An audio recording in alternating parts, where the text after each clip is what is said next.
Selama ini kita ada salat duha atau tidak? Ada, Ustaz. Tapi 2 rakaat saja. 2 rakaat okey daripada enggak ada ya. 2 rakaat ini menggugurkan kewajiban kita untuk bersedekah dari setiap persendian tubuh yang Allah berikan kepada kita. Ini sendi tubuh kita ini unik. Uniknya bagaimana? Kalau kita lihat dia renggang antara satu sendi dan sendi berikutnya. Tapi kok bisa bersatu? Ada yang mengatakan karena ada kulit, karena ada ini, ada itu. Tidak, Bapak sekalian. Murni dari Allah Subhanahu wa taala. Ada riwayat yang mengatakan setiap sendi ini ada malaikat yang jaga. Jadi kewajiban kita bersyukur terhadap sendi-sendi yang Allah berikan kepada kita. Berapa banyak sendi kita?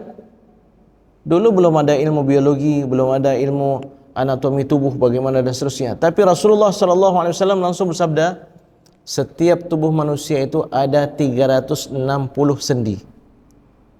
Dari mana Rasulullah SAW tahu?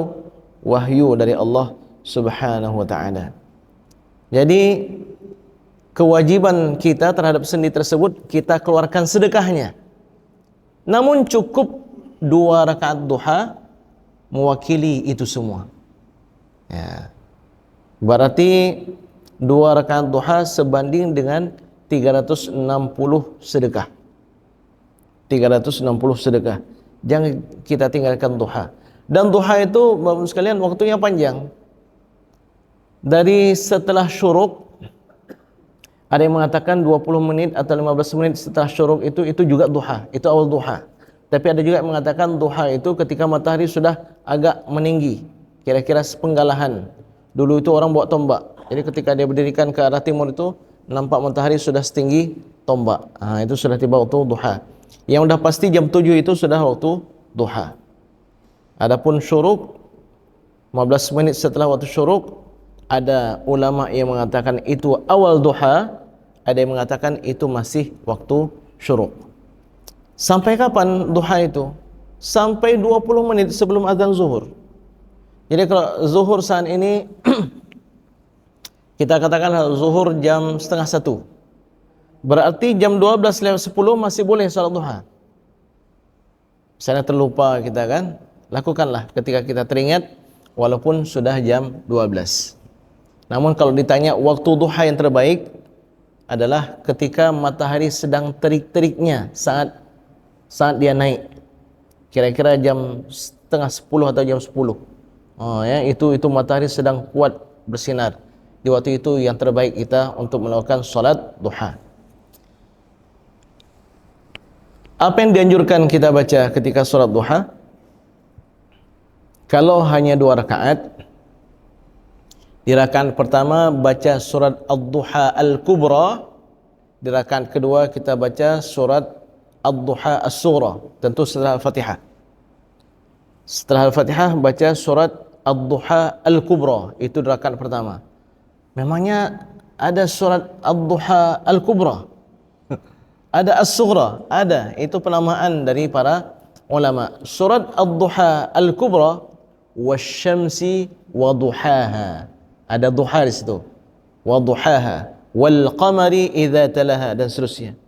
Sedangkan surat Ad-Duha As-Sughra, wadduha wal laili idza saja.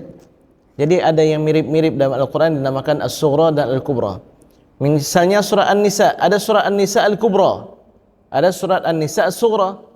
Mana surat An-Nisa Al-Kubra? Itu surat An-Nisa yang panjang itu, 176 ayat, ya. Surat setelah surat Ali Imran. Adapun surah An-Nisa As-Sughra, surat At-Talaq. Karena di sana dibahas tentang masalah iddah, masalah nafkah, masalah urusan rumah tangga, itu dinamakan, karena itu dinamakan dengan surat An-Nisa As-Sughra.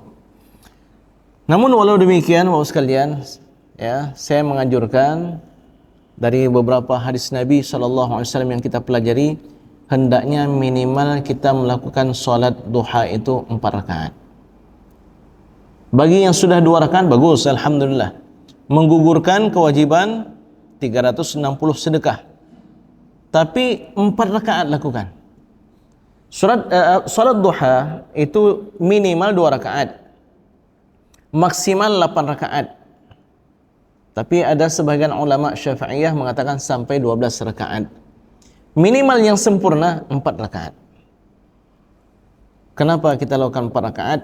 Karena Allah Subhanahu wa taala berfirman dalam hadis kursi, "Wahai hamba-hambaku, jangan kamu tinggalkan 4 rakaat di awal pagi, di awal hari. Melainkan akan aku penuhi semua hajatmu sebelum berakhirnya hari atau di petang hari." Jadi kita yang berusaha mencari rezeki, ingin Allah kabulkan hajat kita, lakukan 4 rakaat. Termasuk rezeki dengan berdagang, dengan bertani, atau pergi ke kerja. Termasuk juga yang tidak kalah pentingnya adalah mereka yang sedang menuntut ilmu.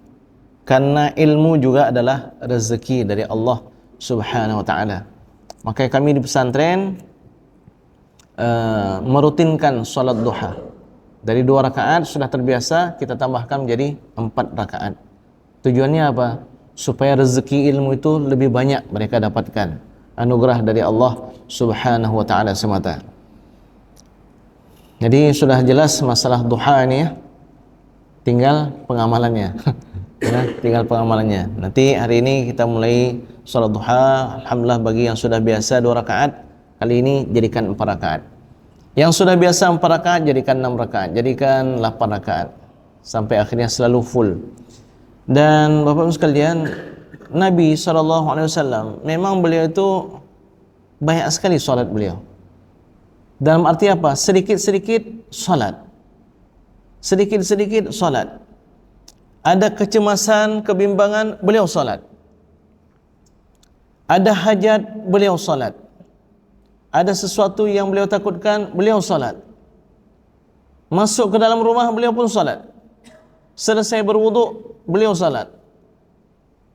Tidak di siang hari, petang hari, malam, beliau rajin melakukan salat.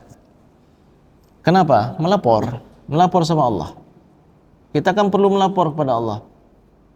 Sebagaimana seorang karyawan itu pimpinan sangat senang kalau seandainya karyawan itu terbuka kepada pimpinan, melaporkan alhamdulillah yang saya buat hari ini, bukan pamer, tapi untuk menunjukkan bahwa ada yang kita lakukan, tujuannya adalah untuk kemajuan kita bersama.